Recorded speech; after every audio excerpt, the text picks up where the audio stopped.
Guys, another day, beautiful day here in Texas, and so what we are going to do today is we are going to pull the axles. This is the last step before we can pull the engine and transmission out. So the way this works is you're going to need a hammer, and you're going to use a punch, or as I'm using, a perfectly fitting screwdriver. And I don't know if you can tell it or not, but it's dented right here. It's dented in. I've been hammering on this for a little while, and I got it ready to where I can just start recording, but you need to bend this dent out. So just get the dent out without, destroying your cheap Harbor Freight screwdrivers. And once it's bent out enough, you're going to need a 30mm socket. This is a Husky 12-point. You need a 12-point, not a 6-point. Otherwise, you'll strip it out. Stick it on there good. And off it comes. I went ahead and bought new ones of these, but these seem, if you get that dent out, seem to go back on okay. So I don't know if you want to reuse them or not. I bought new ones just in case because threads do look a little bit mangled from when I hit it with the screwdriver, but your call. I bought new ones. They're $7 at the Toyota dealership each. So now that that's done, we're going to move to under the car, and there are two 14mm bullets on, two 14mm bolts, not bullets, on the drive shaft, only on the passenger side that we have to get rid of. So we're going to head under there right now. So we're going to climb all the way under the car. Right now I've got two jack stands plus my hydraulic jack, because if this thing comes down on me, it's curtains. So make sure you are safe when doing this. You have to get all the way up under here to do this. So I'm stuck on something, hold on. So what we're looking at here is passenger side drive shaft. These are, I believe, 14s. You have the easy one here, and when I say easy, I mean at least you can access it. It's on there good. You have to use a breakover bar. It's this top one that's the pain. So let me see if I can get where you can see here.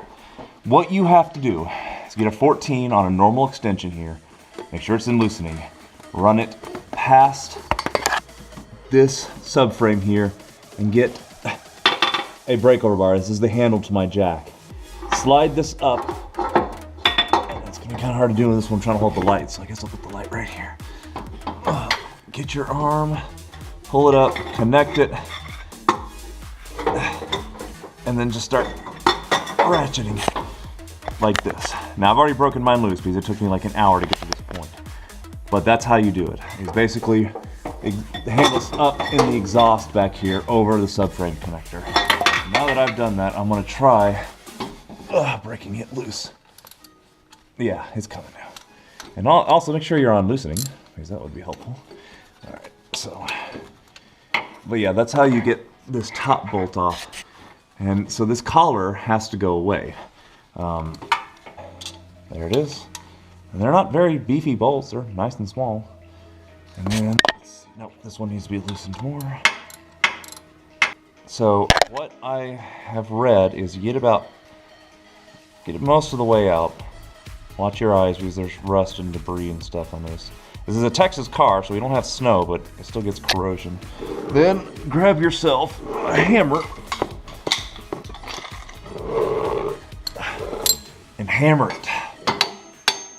See how it's loosening like that? So that's what we need right there. And then you can get a pry bar under there.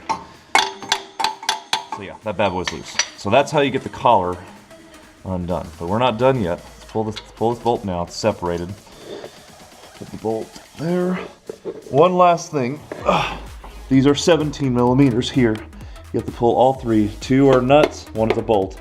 And then we're going to pry this lower, I think this is the lower A arm or lower control arm, off of the hub assembly so the axle can come out. So let me slide out. And yeah, we'll do this here. So I've got my impact wrench here. You have three of these things on each side. So just impact them off if you can. I don't know if I can. There we go.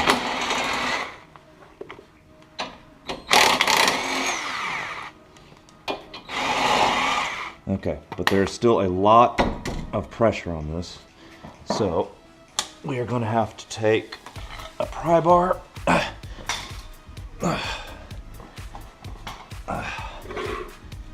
pry it apart.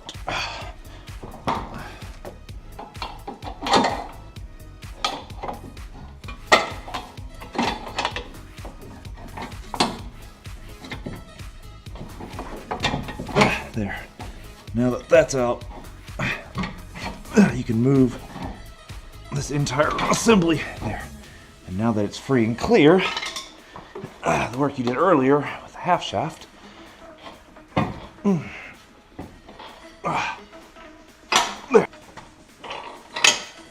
There.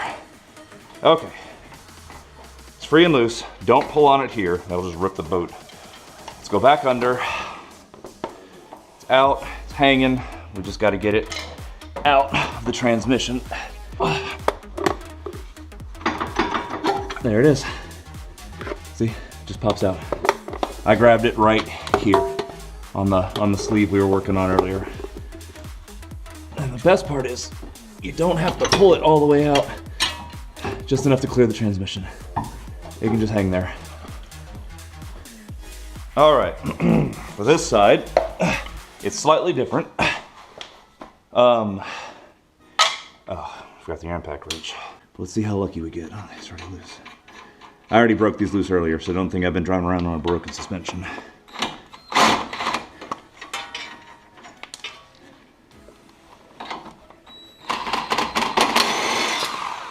All right.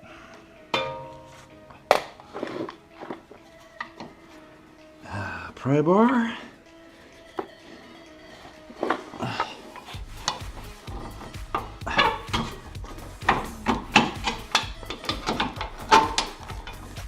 All right, so what I ended up doing is grabbing right here and pulling down. I was putting too much pressure on the left side. Even pressure is key. So pulled down here, I was able to get the bolt out, did the same thing, pushed it through, pulled this to the side. Drive shaft is out here. Now, all right, what is going on? So like 3 hours later and the next night, as you can see, it is out. And it was a simple solution, but one I had to go on the RAV4 forums to figure it out. As you can see, is a metal piece right in the middle, and on the other side is gearage, and that's the passenger side.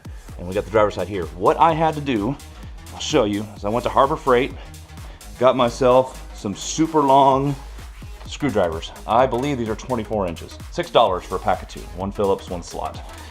I took this, I think this is a tie rod end or a stabilizer bar, whatever. Took that off, moved it out of the way. Stuck this screwdriver all the way in. You can see that cross support. Put it underneath it or on top. I think when it popped out, it was on top. Put it there. Took my hammer and just soft blows, just like. And I had my brother-in-law on the other side monitoring it, and he was kind of giving it some gentle pressure, pulling it just gently. He didn't want to rip the bolt, the boot.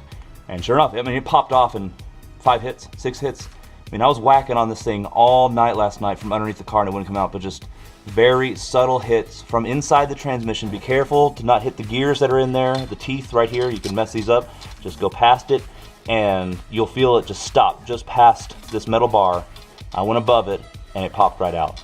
So you can't get a slide hammer on this thing. You can't get anything. You can't hit it from underneath. You have to pull one side, stick a screwdriver through, and then tap it out very gently just past the diagonal metal bar.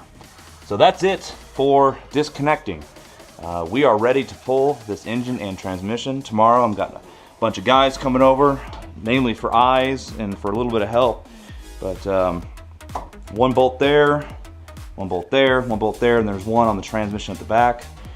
Biggest concern right now is these AC lines. I'm trying to keep my system intact. So these are going to have to come out of the clips and move over. There's some flex in these. Just break them out of there and here, and hopefully they can move over while we pull this entire mount. I'm going to just unscrew it from there and there. And then the other concern is the transmission is actually underneath the frame rail. But hopefully once it's swinging freely, we can just move it over to the left and then up it comes. But this has definitely been a journey so far.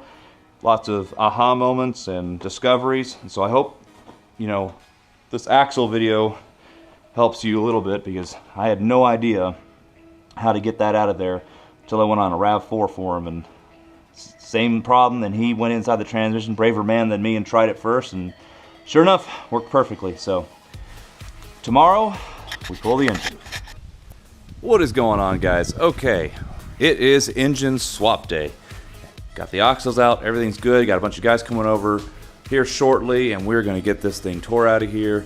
New engine's over here. Got to do some cleanup in my garage, get things accessible, get the cherry picker out of there, but today is the day, hopefully, anyways.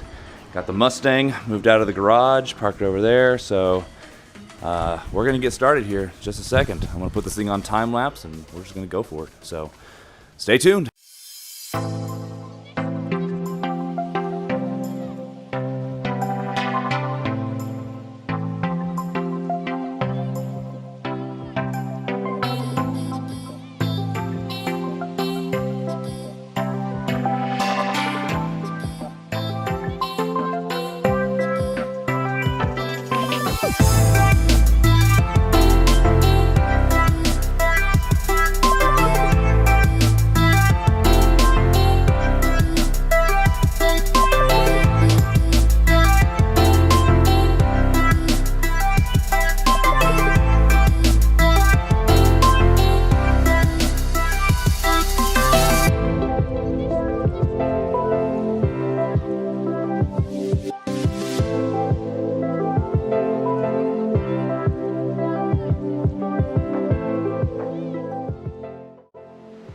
Alright, so yeah, obviously, as you can tell, the engine is still in the car.